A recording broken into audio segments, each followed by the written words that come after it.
O século XX foi marcado pela emergência de um ideal que prometia a chegada do novo mundo e do novo homem, em que a exploração seria totalmente extinta.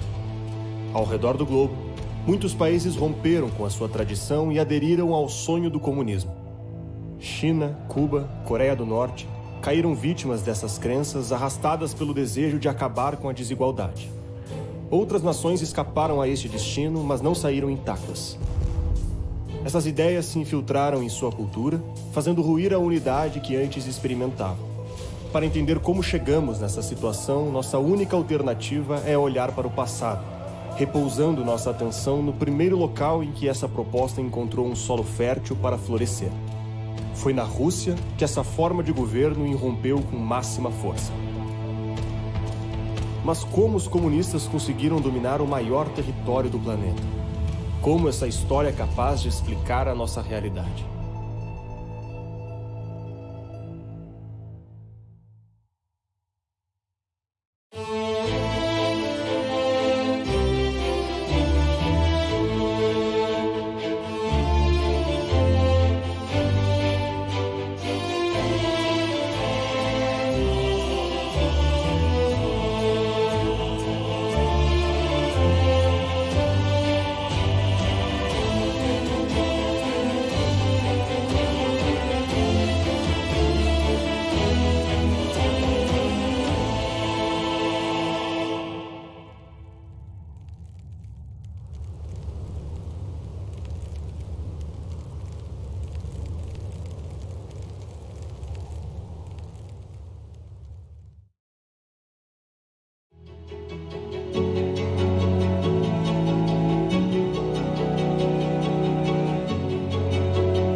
A história da ascensão do comunismo na Rússia teve início no reinado de Catarina, a Grande.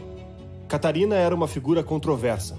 Foi acusada de ter múltiplos amantes e arquitetar a morte do próprio marido para poder assumir o trono.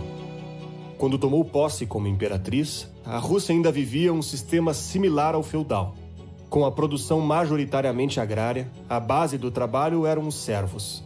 A Rússia, tomada como espaço geográfico, era predominantemente um espaço agrário, uma civilização agrária, dependente da terra, em contato profundo com a natureza e, portanto, com uma forma de vida mais primitiva, se comparada às formas de vida urbana típicas de Paris e outras cidades do Ocidente europeu.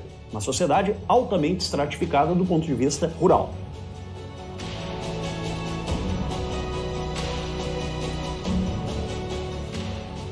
Enquanto a França via o surgimento da burguesia, a Inglaterra inaugurava um novo futuro com o princípio da Revolução Industrial. Catarina queria a Rússia a par desse progresso. Amante da literatura, das artes e da educação, era admiradora das ideias iluministas que predominavam na época e entendeu que eram a chave para conduzir o seu império rumo à modernização.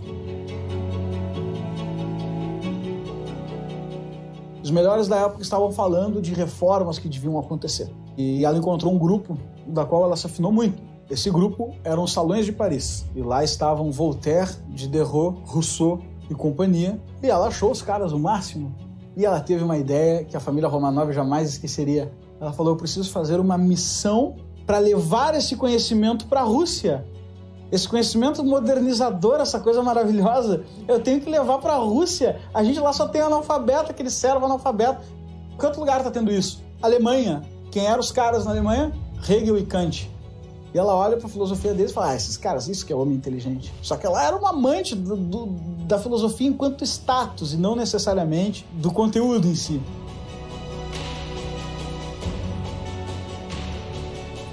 E ela levou toda a alta cúpula da filosofia francesa e a alta cúpula da filosofia alemã e fundou as escolas russas com esses caras. Começou a existir a primeira escola pública russa com as ideias de Hegel e com as ideias de Voltaire.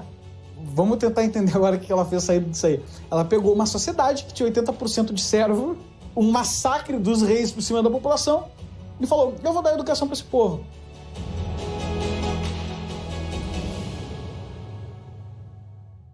A educação era convertida no motor para uma Rússia modernizada. Catarina fundou escolas e universidades para espalhar o iluminismo, disseminando também o seu ideal de liberdade e teor revolucionário. Os herdeiros de Catarina herdaram também a sua política de acesso ao ensino, mas os sonhos de um país esclarecido trouxe consequências imprevistas. Uma nova visão de mundo adentrava o interior da Rússia e causaria um lento colapso das estruturas do regime.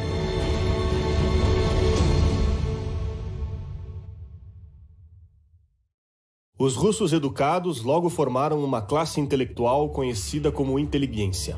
Entusiasmados pelas ideias que aprendiam, seus membros criaram sociedades literárias em que refletiam sobre a situação do império e como avançar com o seu desenvolvimento.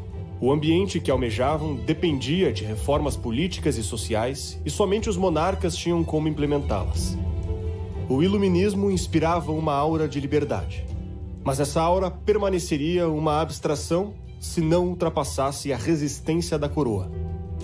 A questão fez nascer uma animosidade entre o czar e a classe letrada, que entre seus participantes contava com um importante setor de manutenção do poder: o exército. Em 1779 a gente teve a Revolução Francesa, disso saiu Napoleão Bonaparte. Napoleão Bonaparte tentou dominar o planeta, basicamente. Como que a gente sai desse contexto de Napoleão Bonaparte e guerra, né? Sai com uma população vitoriosa da Rússia, mas sai também com generais de guerra que tinham percebido o seguinte: eles tinham ido a outros países combater, e eles tinham visto que era possível uma vida diferente da vida que eles levavam na Rússia. Uma vida com constituição, por exemplo. A Rússia não tinha constituição. Então, não tinha nada que pudesse questionar o rei russo. Era o que ele queria fazer e ponto final. Os entraves impostos às mudanças desejadas não foram aceitos passivamente. A recusa em modificar profundamente o Estado russo provocou pesados danos à autoridade do czar e levou à organização de grupos clandestinos. Esses grupos estavam dispostos a arriscar tudo para fazer valer as suas convicções, e não se curvavam à moral ou ao direito. Eclodiam as primeiras tentativas de golpe contra o imperador. A monarquia estava ameaçada.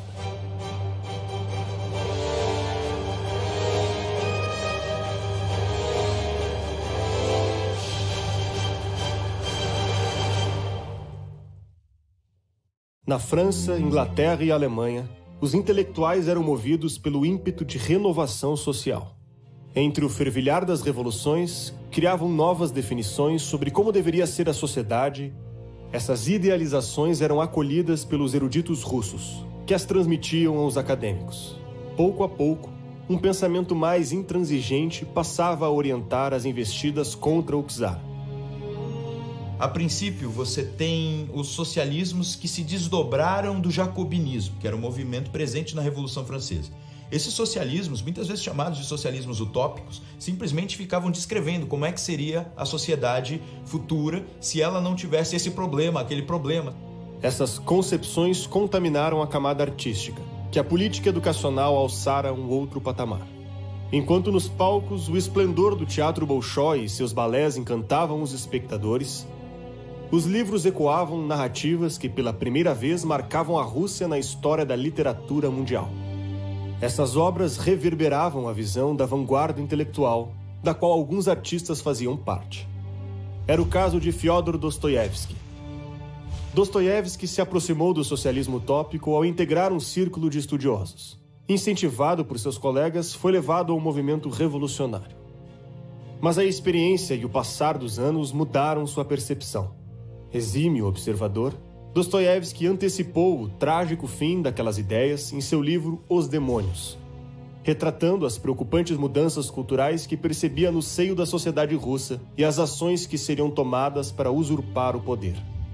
Цицерон отрезывается язык, Копернику выкалывает глаза, Шекспир побивается камнями. Рабы должны быть равны. Без деспотизма еще не бывало ни свободы, ни равенства. Но в стаде должно быть равенство. Na década de 1840, os entusiastas do socialismo utópico teriam contato com uma nova teoria. Uma teoria que pregava abertamente a luta de classes. Impactado pelos desdobramentos da Revolução Industrial, um homem entendeu que o proletariado deveria partir para uma revolução armada. Seu nome era Karl Marx. Os marxistas ansiavam por uma transformação completa da sociedade, em que poriam fim à hierarquia e à propriedade privada. Da teoria marxista que vê o Estado como um ente de dominação, de classe.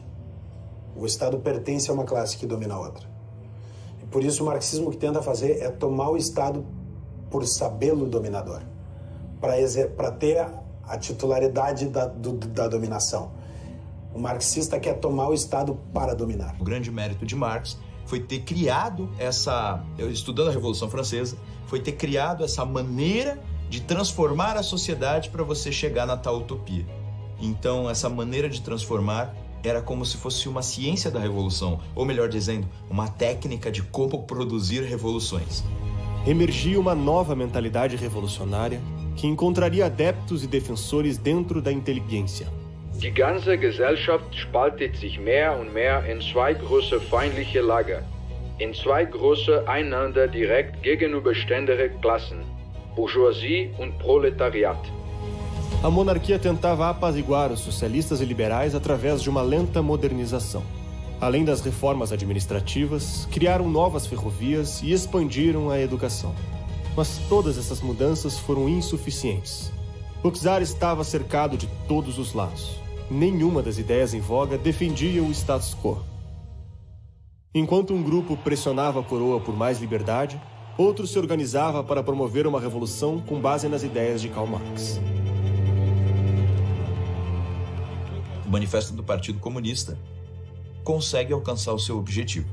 Nós até hoje podemos lê-lo como um texto aglutinador de, primeiro, todas as expectativas dos socialistas e, segundo, dos métodos ligados ao processo revolucionário. Без революционной теории не может быть и революционного движения. O clima de instabilidade se intensificava na Rússia. O que antes fora compreendido como um fator de evolução, agora se tornava alvo de desconfiança. Para contornar o acirramento crescente, Alexandre III decidiu regredir a liberalização levada a cabo por seu antecessor. O czar restringiu o acesso aos estudos e recorreu a uma severa repressão para dispersar seus adversários.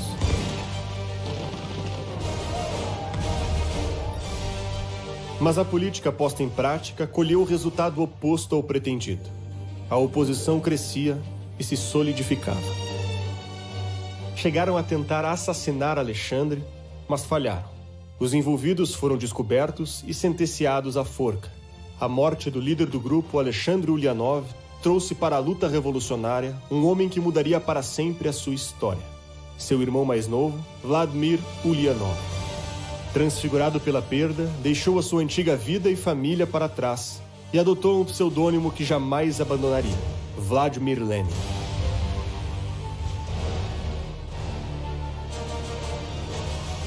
Nesse momento, a gente está vendo o nascimento do Vladimir Lenin, que a gente conhece. Porque agora o Lenin vai pegar os livros do irmão. E ele vai se interessar por direito e vai encontrar o Manifesto Comunista e o Capital. E aqui, tu tem alguém que se politizou da noite pro dia.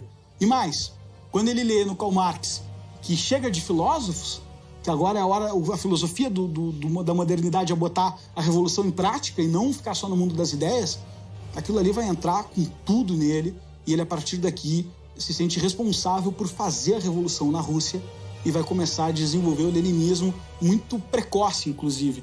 Ele não vai se dar o trabalho de estudar todo o repertório, ele não vai ser um intelectual, ele vai se sentir ansioso para ir para a prática. Obstinado, Lenin rapidamente ganhou o protagonismo dentro do movimento revolucionário. Em 1903, quando os socialistas se reuniram em Londres para fundar o Partido Social Democrata Russo, ele assumiu uma posição de liderança. Os participantes precisavam decidir qual seria a estrutura e o programa do partido, e isso deu início às primeiras disputas. O problema foi resolvido com a separação em duas alas, os mencheviques e os bolcheviques. E a ideia do bolchevique é o famoso leninismo, que a gente conhece como filosofia, que a revolução deve ser armada, não deve esperar um amadurecimento, deve acontecer a todo custo. E o menshevik acha que o socialismo está distante da Rússia, porque a Rússia é uma sociedade feudal tardia, camponesa, e primeiro vai acontecer a industrialização, outros países vão ser socialistas primeiro. Ele seguia o socialismo em etapas, bem como Karl Marx pregava. E os bolcheviques revolucionários entendiam que isso, na verdade, era uma bobagem, era um dogmatismo teórico e que nada tinha a ver com abrir mão do poder. E eles têm essa divisão, e aí que a gente tem a famosa estratégia das tesouras. Porque o Lenin levanta a mão e fala o seguinte, fala assim, se nós nos dividirmos em 2 partidos e dermos a ideia de que somos inimigos, mas trabalharmos juntos. E aí os caras falam assim, não, isso é muito estranho, não gostei muito dessa ideia, os caras começam a reclamar, mas bolcheviques ganham por maioria, Lenin representava a maioria, por isso ganham os nomes, os que são maioria. E eles topam se dividir em 2 partidos, e eles começam a divisão, mas com um plano central. Esse plano vai passar por rupturas, mas no momento da concepção, os 2 partidos queriam a mesma coisa, a Rússia comunista. E aí o governo vai começar a perceber os mencheviques como uma ameaça menor e os bolcheviques como radicais. A proposta política dos mencheviques de conduzir uma sociedade comunista através primeiro de uma constituição, igualdade de classe, de redistribuição de renda, vai passar a ser o passo 2 para a Rússia. Todo mundo vai aceitar aquilo como correto. Todo mundo. Uma ideia que simplesmente não estava discutida, que é a ideia de uma sociedade socialista, em extremo contraste com o que estava acontecendo na Inglaterra, que era uma sociedade de revolução industrial, vai passar a ser tomado como o único caminho possível. E os bolcheviques, aqueles revolucionários, aqueles sim, aqueles são radicais, daqueles não queremos falar. A atuação dos mencheviques e bolcheviques atraía cada vez mais trabalhadores que se uniam à ambição de derrubar o império e fundar uma nova Rússia. Ainda que tenha sido o responsável por sugerir essa estratégia fundamental, Lenin não estaria sozinho na briga pela liderança. Outros 2 homens renegariam seu nome de nascença e se entregariam à causa socialista. Trotsky e Stalin romperam a hegemonia de Lenin, impondo sua voz nos rumos da revolução.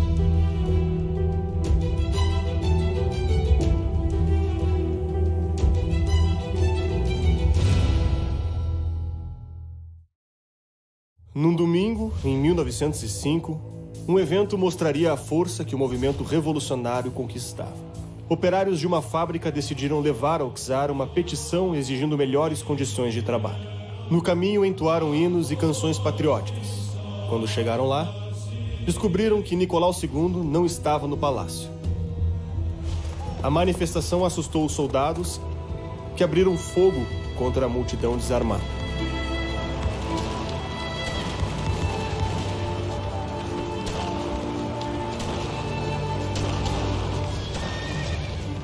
O episódio ficou conhecido como Domingo Sangrento.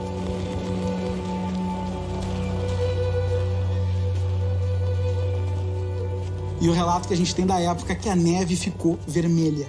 Milhares de pessoas caíram sangrando, desarmadas, na frente do Palácio de Inverno. E foi entendido pela opinião pública que o meio termo na Rússia não tinha solução. Não vai dar para ser pelo meio termo.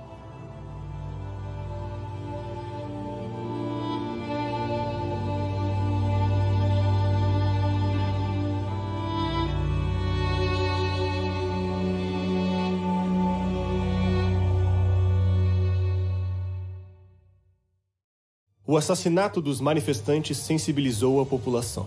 Os trabalhadores entraram em greve e o povo saiu às ruas para protestar. Em pouco tempo, a mobilização se alastrou por todo o império. Os camponeses invadiram as casas da nobreza, marinheiros realizavam motins e as fábricas criaram os primeiros sovietes. Nicolau II conseguiu suprimir as manifestações, prometendo instituir uma Câmara de Deputados que representasse o povo e uma Constituição que limitasse seus poderes. Apesar da derrota, as revoltas em 1905 foram repetidamente descritas como o grande ensaio para a Revolução.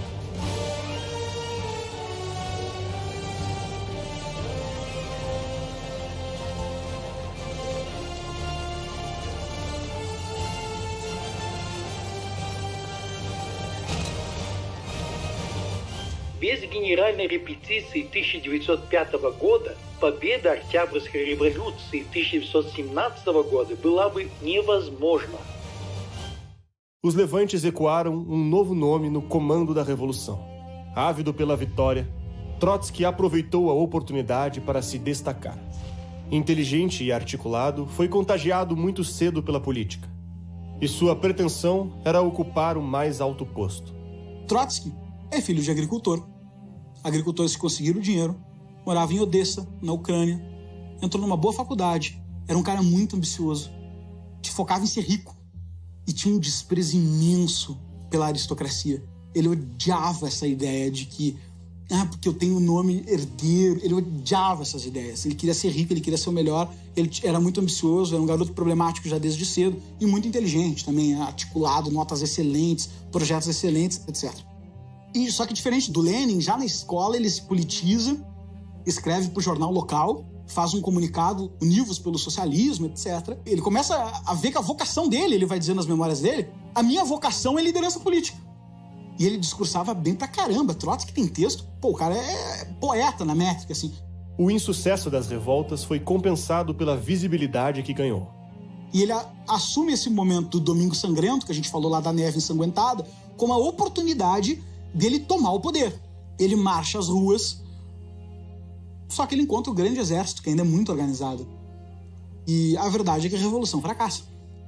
Ele não consegue, as pessoas apanham brutalmente. Lenin saca que isso vai acontecer, se retira e deixa ele ir.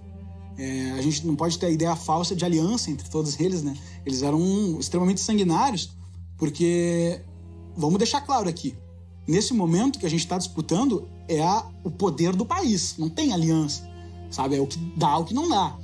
Veio da Geórgia a última peça que faltava para completar os líderes da Revolução. De origem mais pobre que Lenin e Trotsky, Stalin teve uma infância difícil.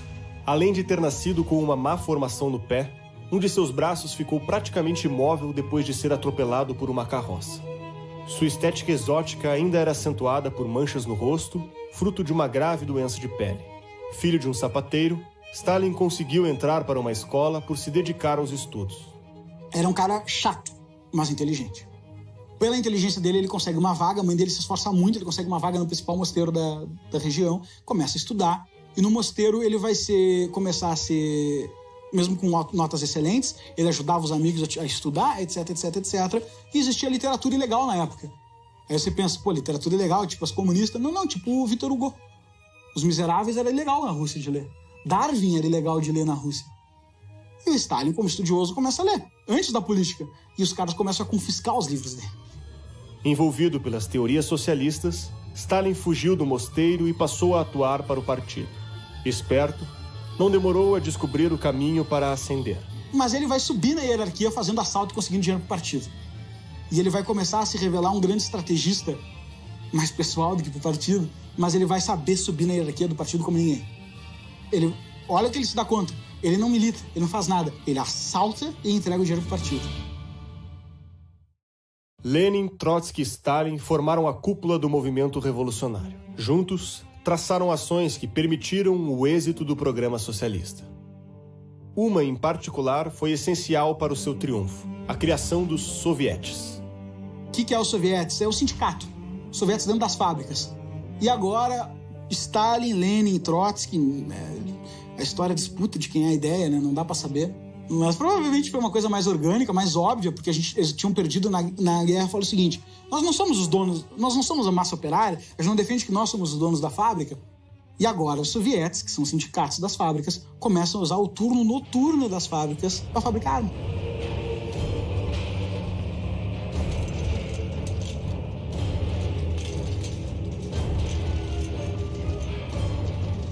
As atividades nas fábricas não foram as únicas a colaborar para o fortalecimento da Revolução. Lenin, Trotsky e Stalin miraram em uma fonte de financiamento mais robusta e acertaram. Era da Europa Ocidental e dos Estados Unidos que viam os aportes mais volumosos para ampliar a atuação dos socialistas. Empresários e banqueiros como Max Warburg, Alexander Helphen, Jacob Schiff e John Rockefeller doaram milhões para a Revolução.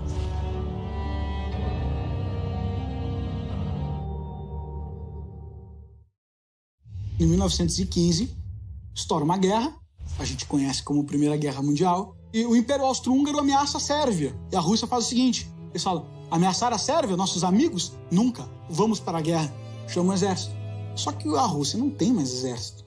Já é uma mentira o exército da Rússia. O exército da Rússia está fabricando arma nas fábricas para matar o imperador. Então é bizarro o que alguns comandantes começam a fazer dentro do exército. Falam o seguinte: a gente precisa de dinheiro para a guerra. E eles começam a roubar dinheiro do exército para abastecer a revolução. Então olha só o cenário político que está acontecendo, o quanto a monarquia está sendo cega. Mesmo com um caos social, o czar Nicolau II decidiu lutar na Primeira Guerra. Com a sua ausência da capital, o reinado se enfraqueceu ainda mais. Em 1917, a tensão aumentava. A fome se agravou nos bairros operários, as revoltas tomaram as cidades, a fragilidade do imperador era evidente. Neste cenário propício, os socialistas cooptaram um aliado para derrubar o czar. Os liberais queriam o Estado constitucional, com mais representação política e incentivos para acelerar a Revolução Industrial. Formado pela classe média ascendente e os empresários, o grupo apostava que a queda de Nicolau II arrefeceria o povo, freando o avanço comunista. Os revolucionários sabiam que esse plano não funcionaria, pois as melhoras tardariam a acontecer. E resolveram usá-los na sua estratégia rumo ao poder. Eles entregariam aos liberais o governo de forma transitória, para radicalizar o clima ideológico na Rússia. Em fevereiro, uma greve geral parou São Petersburgo.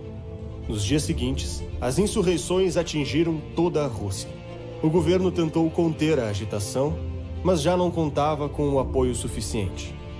Após 2 séculos de tentativas, a Revolução de Fevereiro forçou a derrubada do czar.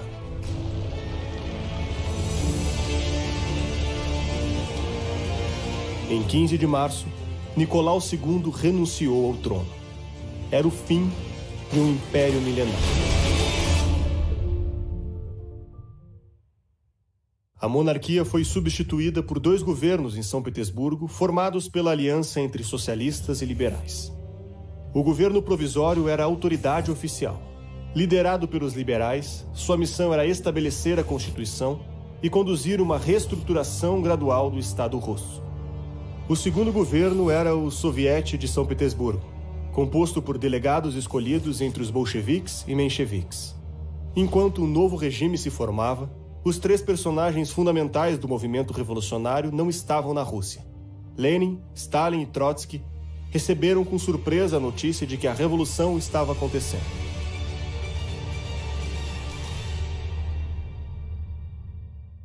Cada um está isolado no seu canto, aí, viajando pelo mundo. A revolução um dia estourará, 1000 teses, 1000 planos. Um dia eles recebem uma carta.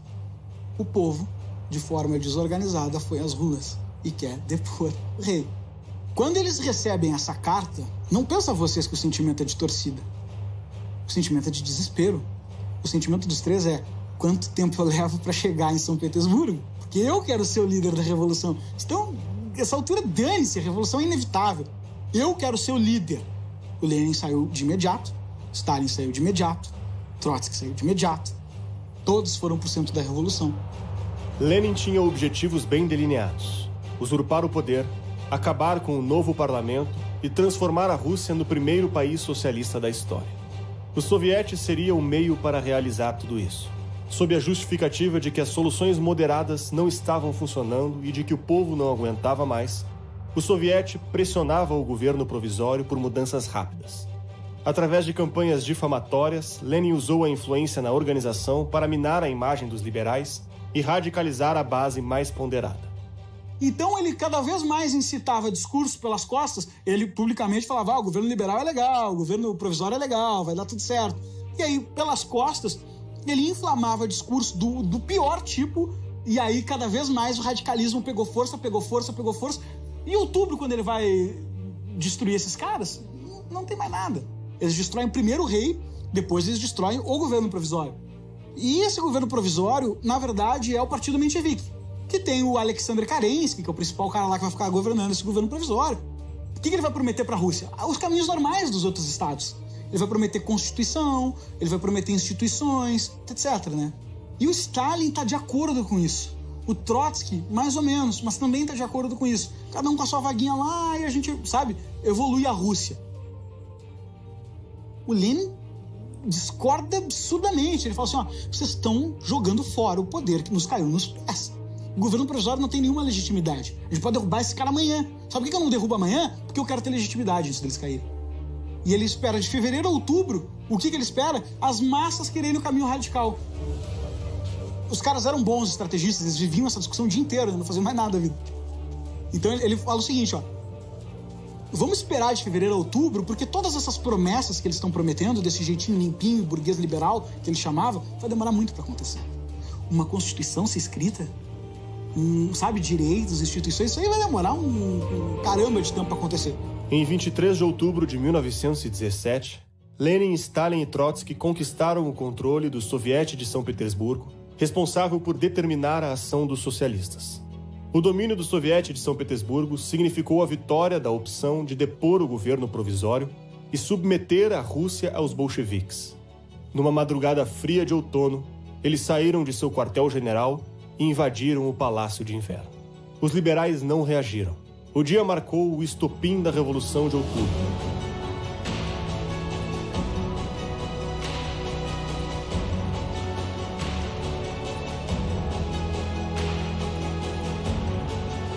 Os comunistas estavam no poder.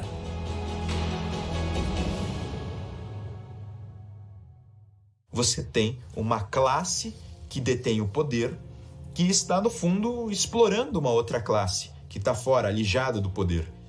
Isso vai gerar, pela natureza das coisas, pela natureza da história, uma revolta da classe, daqueles que são os mais poderosos, ligados com a classe de baixo. Esse setor da classe explorada vai ascender, derrubando a classe que está dominante, e aí ela se tornará a nova classe dominante e explorará os outros, né? Qual é o sonho dourado do marxista? Não é que não haja dominação, é inverter a classe dominante e a classe dominada. É pegar o proletariado e quem com ele se identifica e entregar o aparelho de dominação do Estado para o proletariado. A chamada ditadura do proletariado. Диктатура пролетариата, период перехода к коммунизму, впервые даст демократию для народа, для большинства, наряду с необходимым подавлением меньшинства эксплуататоров. O novo mundo prometido pelos bolcheviques jamais se tornaria realidade. Como o governo provisório, eles foram incapazes de fornecer melhorias para a população. Mas já não existia nenhuma resistência. Os grupos que poderiam criticá-los foram duramente reprimidos. O sonho de uma nova Rússia permaneceria, para sempre, uma utopia irrealizável.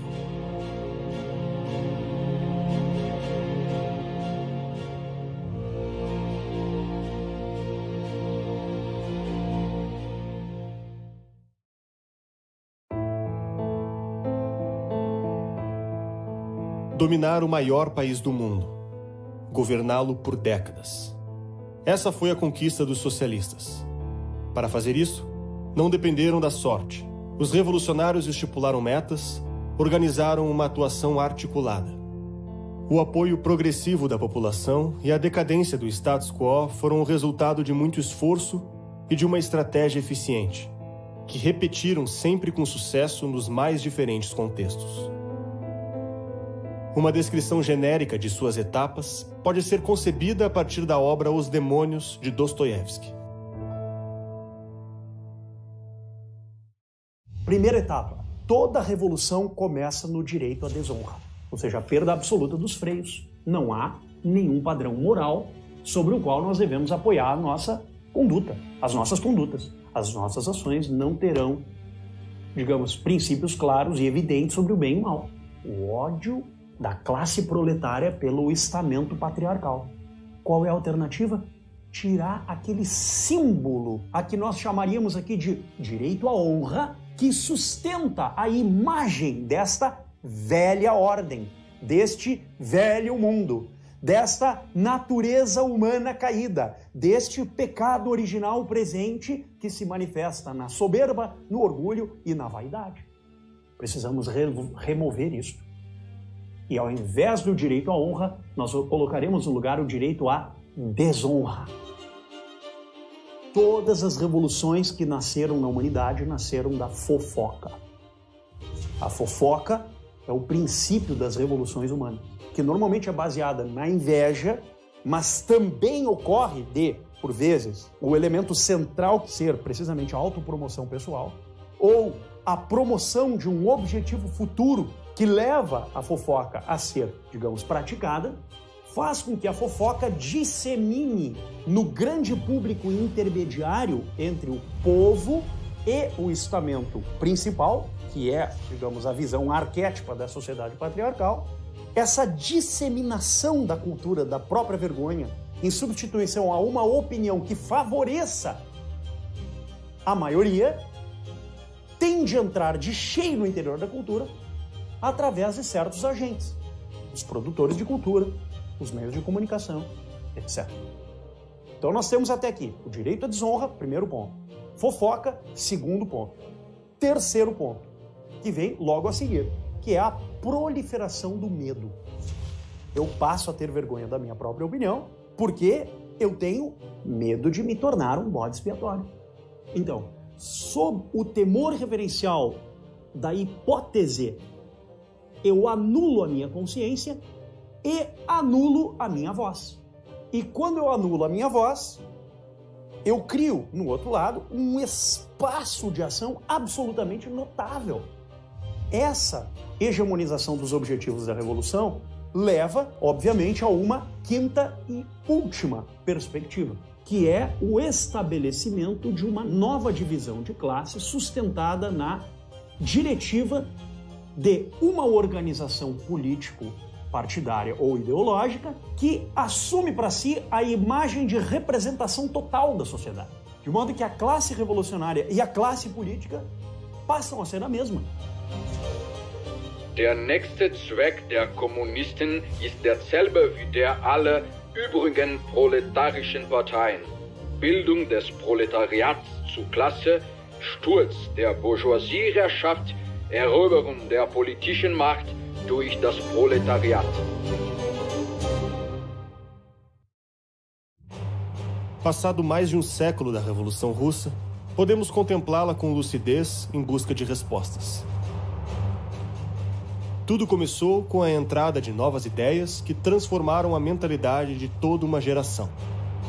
Passo a passo, os socialistas pavimentaram um caminho até o poder através da disseminação de uma nova visão de mundo. A Rússia não foi o único país em que a ocupação das estruturas educacionais promoveu uma radical alteração cultural. Tampouco ficou restrito ao seu império o uso de uma tática para minar o Estado constituído e promover a substituição da classe dirigente. Ao redor do mundo, uma história de contornos distintos portava em si a mesma essência, impregnando o destino de todas as nações com os ideais revolucionários.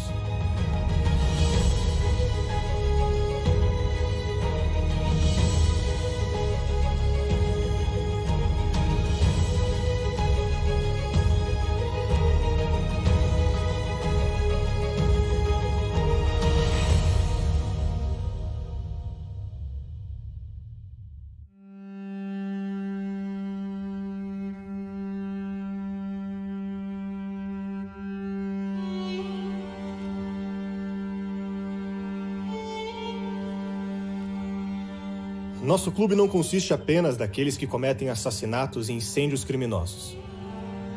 Gente assim só atrapalha. Eu não suporto essa falta de disciplina. Ora, somos vigaristas e não socialistas. Ouça, seremos apoiados por todos eles. O professor que ri de Deus às crianças, já em seu berço, ele está conosco. O advogado que defende o assassino, rico e convicto, já é dos nossos. Os colegiais que matam um mujique para experimentar a sensação são dos nossos.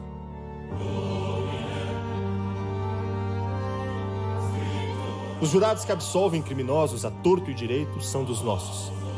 O promotor que treme no tribunal por não ser suficiente liberal é dos nossos. Há administradores, escritores, um assombroso número dos nossos. E eles nem sabem disso ainda. Hoje em dia, ninguém tem ideias próprias.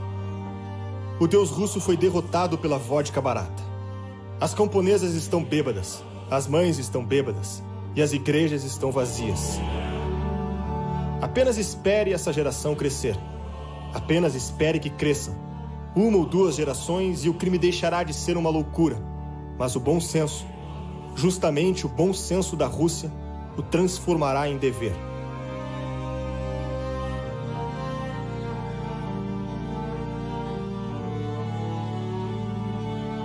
Os Demônios, Dostoiévski, 1872.